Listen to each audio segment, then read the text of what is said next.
শিক্ষা ব্যবস্থাকে ভেঙে পড়ার জন্য, ভেঙে ফেলে দেওয়ার জন্য, শিক্ষা ব্যবস্থাকে ভেঙে ফেলার জন্য একটা চক্রান্ত চলছে, একটা পরিকল্পনা চলছে। 9, 10, 11, 12 টিচাররা gateway of the higher education তারা তৈরি করে। তারা অনেকে খাতা দেখছে, তারা অনেকে গোল্ড মেডালিস্ট আছে, তাদের জীবনে ভালো রেজাল্ট করে এসছে।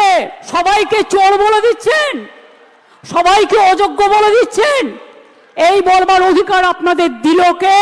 আমি সরাসরি চ্যালেঞ্জ করছি। আর এই রায়ের পেছনে কিছু খেলা তো নেই। সেই খেলাটা কে খেলেছেন? একজন প্রধান বিচারপতি স্টে করে দিচ্ছেন।